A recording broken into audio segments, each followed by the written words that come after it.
साथियों, आज बजट सत्र के प्रारंभ में मैं समृद्धि की देवी मां लक्ष्मी को प्रणाम करता हूं।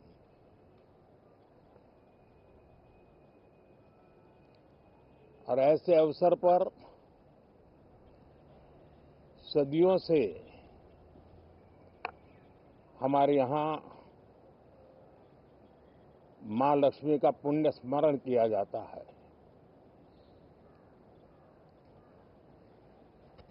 सिद्धि बुद्धि प्रदे देवी, सिद्धि बुद्धि प्रदे देवी, भुक्ति मुक्ति प्रदायिनी, भुक्ति मुक्ति प्रदायिनी, मंत्र मूर्ते सदा देवी, मंत्र मूर्ते सदा देवी, महालक्ष्मी नमोस्तुते, महालक्ष्मी नमोस्तुते। मां लक्ष्मी हमें सिद्धि और विवेक देती है,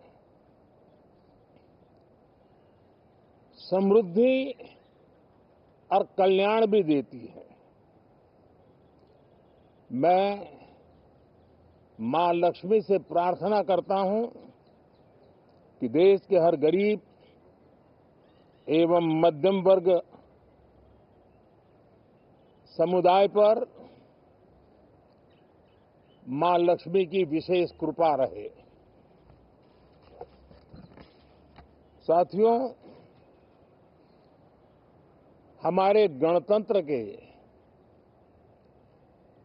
75 वर्ष पूरे हुए हैं।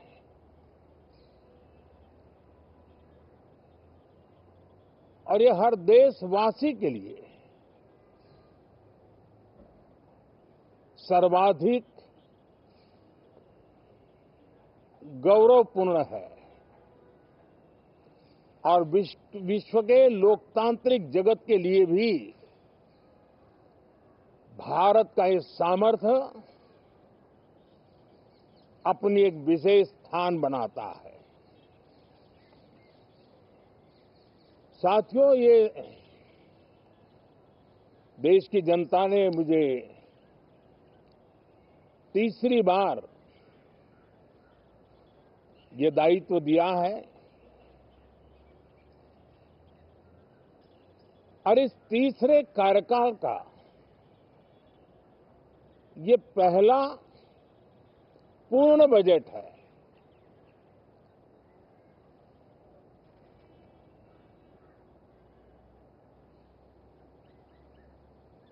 और मैं विश्वास से कह सकता हूं कि 2047 जब आजादी के 100 साल होंगे, विकसित भारत का जो संकल्प देश ने लिया है, ये बजट सत्र, ये बजट एक नया विश्वास पैदा करेगा, नई ऊर्जा देगा कि देश जब आजादी के 100 साल मनाएगा तब विकसित होके रहेगा। 140 करोड़ देशवासी अपने सामूहिक प्रयास से इस संकल्प को परिपूर्ण करेंगे। तीसरे टर्म में हम मिशन मोड में देश को सर्वांगीण विकास की दिशा में, चाहे वो भौगोलिक रूप से हो, सामाजिक रूप से हो या आर्थिक भिन्न भिन्न स्तर के संदर्भ में हो, हम सर्वांगीण विकास के संकल्प को लेकर के मिशन मोड में आगे बढ़ते जा रहे हैं। इनोवेशन, इंक्लूजन और इन्वेस्टमेंट, ये लगातार हमारे आर्थिक गतिविधि के रोड मैप का आधार रहा है। इस सत्र में हमेशा की तरह कई ऐतिहासिक बिल पर सदन को चर्चा होगी और व्यापक मंथन के साथ वो राष्ट्र की ताकत बढ़ाने का काम करने वाला कानून बनेंगे। विशेषकर नारी शक्ति के गौरव को पुनः प्रस्थापित करना, पंथ संप्रदाय के भेद से मुक्त होकर के हर नारी को सम्मानपूर्ण जीवन मिले, उसको भी समान अधिकार मिले, उस दिशा में इस सत्र में कई महत्वपूर्ण निर्णय लिए जाएंगे। Reform, perform and transform. जब विकास की तेज गति को प्राप्त करना होता है तो सबसे ज्यादा बल रिफॉर्म पर रहता है। राज्य और केंद्र सरकार ने मिलकर के परफॉर्म करना होता है और जन भागीदारी से हम ट्रांसफॉर्मेशन देख सकते हैं। हमारा युवा देश है, युवा शक्ति है और आज जो 20-25 साल की आयु के नौजवान है, जब वो 45-50 साल के होंगे तब वो विकसित भारत का सबसे बड़े बेनिफिशियरी होने वाले हैं। उम्र के उस पड़ाव पे होंगे,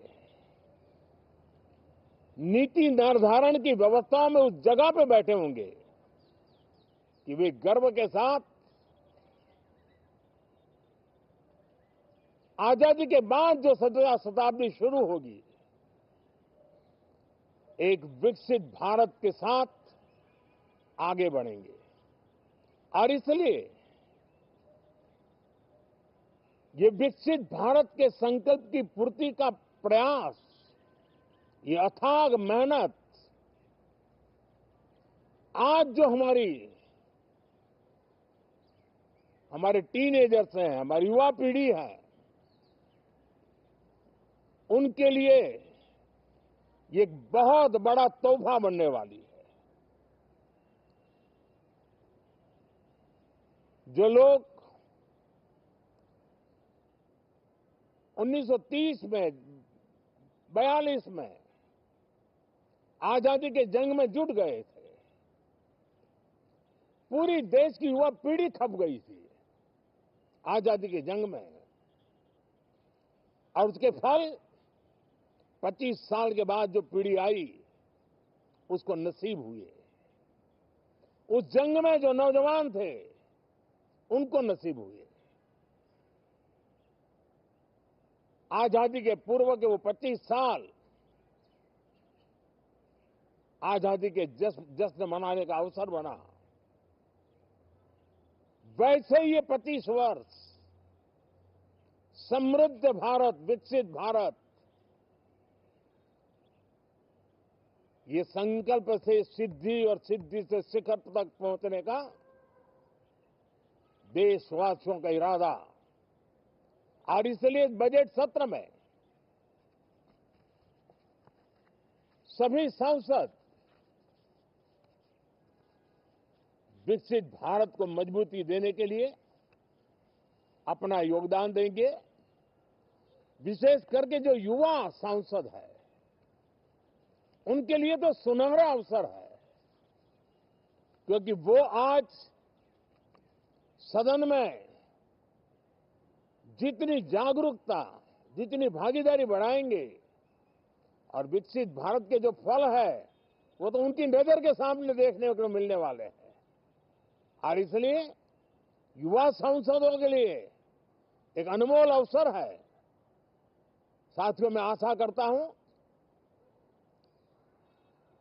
कि हम देश की आशा आकांक्षाओं के इस बजट सत्र में खरे उतरेंगे। साथियों, आज एक बात आपने जरूर नोट की होगी, मीडिया के लोगों ने तो जरूर करनी चाहिए। शायद 2014 से लेकर अब तक शायद ये पहला पार्लियामेंट का सत्र है कि जिसके एक दो दिन पहले कोई विदेशी चिंगारी नहीं प्रगटी है, विदेश में से आग लगाने की कोशिश रही हुई है।